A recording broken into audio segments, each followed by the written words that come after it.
In 5, 4, 3, 2, 1, action. It's another one of those old Frank Monday productions coming at ya.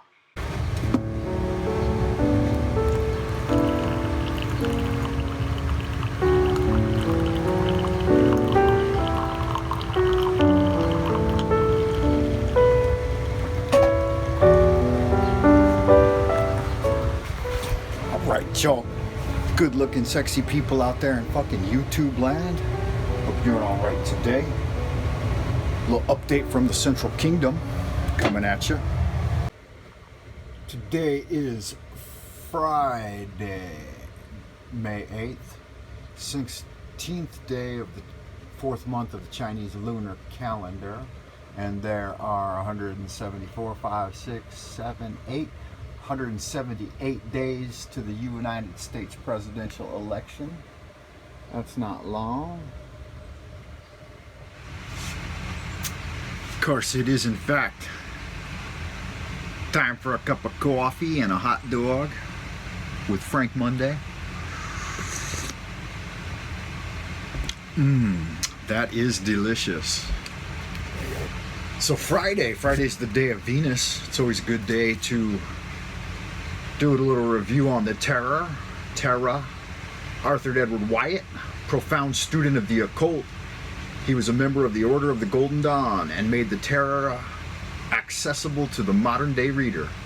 This classic text, it discusses major and minor arcana, what each card means, reversed card meanings, and how to do a basic reading. That's always good stuff. I picked up this copy of this book in like 1992 or 3, I think, when it was brand new. One of the decidedly seminal instrumental books in my education of the Terra.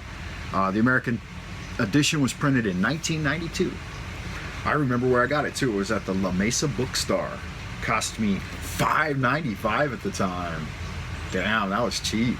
That's 28 years ago. 8 and 20 years I've had this book. And there have been times, man, where I slept with it under my pillow for years at a time. A lot of people don't like old Arthur Edward Wyatt because of his decidedly Christian overtones in everything he wrote. Additionally, he's been called, I don't know, verbose, elaborate, pedantic. What is that word? I forget that word, but I know it's a word that applied to him, and he had been called it.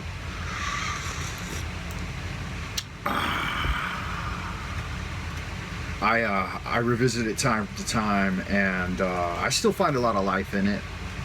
He is probably all of those things with which he is accused, but his contribution to the Terra is nonetheless insightful and relevant, as much today as it were over 100 years ago. I think 100 years ago. The original printing was in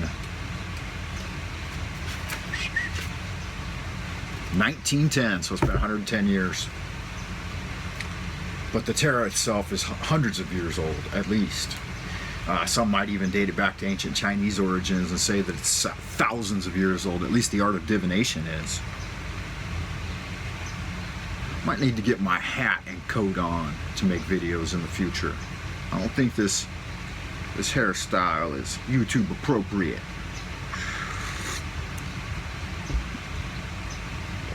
So let's discuss for a moment YouTube censorship and foul language.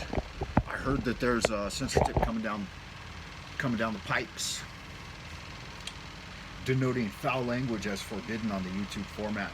That's gonna suck, because I'm sure that at least every single video I've ever made had at least one motherfucker in it. Not to mention a number, probably an onerous number of other explicitives that would get me banned from YouTube and all of my content in the future, I would imagine. But honestly, predictions for 2020. I mean, we're well into the 2020, and I called it early on. I'm a bit of a sidekick. So one prediction for 2020, for the remainder of 2020. I predicted it for 2020, and so it's got to come. I don't know. And hopefully, probably shouldn't have predicted it, because who wants any of that nonsense coming down the tubes? But it was that Facebook, YouTube would go the way of Funny or Die, the Funny or Die website.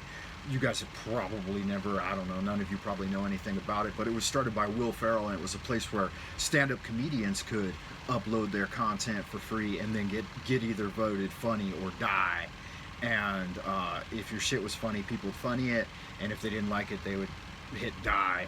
And it was a great format. I thought it was a lot of fun. I put a lot of stuff up there, but then they suddenly were taken over by Google, and they purged all user-created content and just turned it into kind of an advertisement site for a premium service, a premium comedy streaming service. So I figured that YouTube would quickly follow suit, because I believe they're a Google-owned company as well, right? And we'll not mention how much stuff the the Alphabet company Google owns, right? And they're a private company. You gotta watch out for those algorithms that start catching truth and smacking it down. So our days are numbered indeed, my compatriots. And what does that mean for future of user-created content? I don't know. It's got a shelf life, that's for sure. So, I guess the mad rush in the recent past over to third-party sites is certainly a prescient and indicative canary in the coal mine, so to speak. I'll have to research how to do it. The problem here is being inside the Central Kingdom. They barely let in YouTube, let alone any alternate video streaming sites. And they're all getting bought up by Google anyway. I mean, Vimeo, BitChute, all of those. It's all going to conglomerate into one monopoly of tyranny that very few things are going to slip through. The other thing is live chats. They're going to be highly censored and dominated as well. I mean, anyone of valuable entertainment value that is just out there spinning tails and stuff is probably going to be highly limited on formats in the future, because creativity and artistic expression can be dangerous propaganda. Anyway, yeah, so who knows? For now, we'll make and create and upload at will. As an aside to this, I asked the tarot about the situation and drew a single card from the book. And that card is, I'll read for you, Pictorial Key to the Tarot, which is in the public domain, actually. The Doctrine Behind the Veil, number 18, The Star. Give you my best Arthur Edward Waite voice. A great and radiant star of 8 rays, surrounded by 7 lesser stars, also of 8 rays. The female figure in the foreground is entirely naked. Her left knee is on the land and her right foot upon the water. She pours water of life from 2 great ewers, irrigating sea and land. Behind her is rising ground, and on the right a shrub or tree, whereupon a bird alights. The figure expresses eternal youth and beauty. The star is l'étoile flamboyante, which appears in Masonic symbolism, but has been confused therein. That which the figure communicates to the living scene is the substance of the heavens and the elements. It has been said truly that the mottos of this card are waters of life freely and gifts of the spirit. The summary of several tawdry explanations says that it is a card of hope. On other planes, it has been certified as immortality and interior light. For the majority of prepared minds, the figure will appear as the type of truth unveiled, glorious in undying beauty, pouring on the waters of the soul, some part and measure of her priceless possession.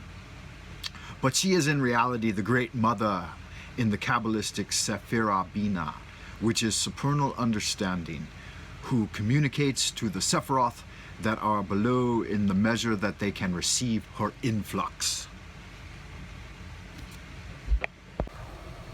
Alrighty then, y'all good and happy sexy people out in YouTube land. Everybody stay safe, as above, so below. Into the abodes of the day. I'll see you in the future. 再见. Thank you for watching Lunar Light Entertainment.